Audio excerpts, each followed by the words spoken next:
এখনো পর্যন্ত যাচ্ছে না।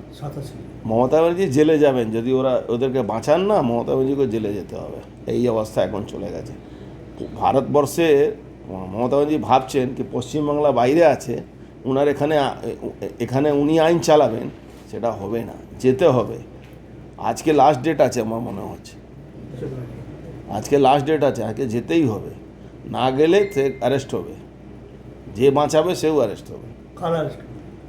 যারা এখানে ইলিগালভাবে থাকবে তারা অ্যারেস্ট হবে, যে তাদেরকে বাঁচাবে, সে প্রোটেকশন দেবে, তারাও অ্যারেস্ট হবে। তার মধ্যে মমতা ব্যানার্জি হোক বা যেই হোক, সেন্ট্রাল এজেন্সি করবে। এখন তো যদি কালকে যুদ্ধ লেগে যায়, তারপরে তো রাজ্য সরকারের কিছু করা থাকে না। আইন তো সবার উপরে আছে, আইনের তো মালিক মমতা ব্যানার্জি না। মমতা ব্যানার্জি তো আইন পাস করতে পারেন না।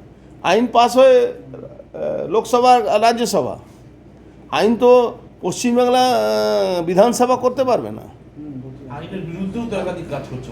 মমতা ব্যানার্জি আইনের বিরুদ্ধে কাজ করছেন, তো তার জন্য তো ওনার সময় চলে এসছে কাছাকাছি। পাকিস্তানি নাগরিকদের ভবিষ্যৎ কি হবে? পাকিস্তানের নাগরিক নিয়ে আপনিও তো চিন্তা করছেন, পাকিস্তানি নাগরিক জন্য ভারতবর্ষের সরকার চিন্তা করছে, ঘাড়ে ধাক্কা মেরে তাড়াবো আমরা, আর নাহলে জেলে ঢুকে ওখানে যা ব্যবস্থা নেওয়ার আছে করব। ভারতবর্ষের সৈন্যবাহিনী ক্ষমতা, মোদিজির ক্ষমতা, মোদিজির হুঙ্কার দেখে ওই 250 জন হোক পাকিস্তানি সেনাবাহিনী আর ওদের কর্তারা হোক, ওটা ছেড়ে দিন।